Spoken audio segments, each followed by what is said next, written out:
Brexit or not Brexit?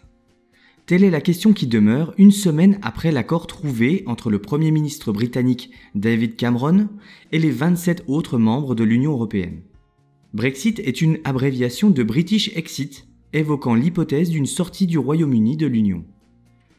Le référendum sur la sortie du Royaume-Uni, qui doit se dérouler le 23 juin 2016, a été une promesse de David Cameron lors de la campagne législative de 2013. Problème ?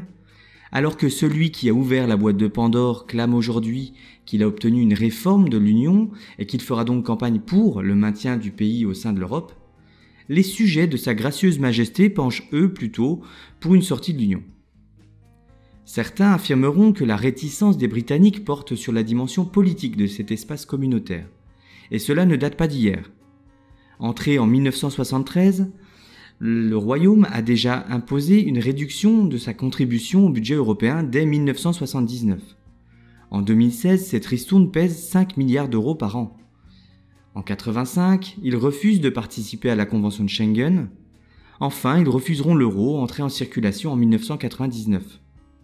Mais quelles concessions David Cameron a-t-il obtenues ? Le pays cherche avant tout à conserver un statut spécial tout en continuant de peser sur l'intégration politique des autres membres.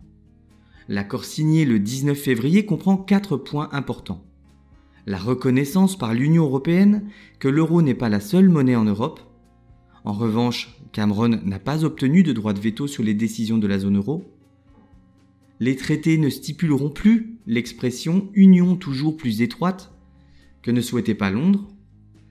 Certaines aides sociales pour les migrants issus de l'Union pourront être limitées. Enfin, le leader conservateur a, en revanche, obtenu que la libre circulation des capitaux soit améliorée.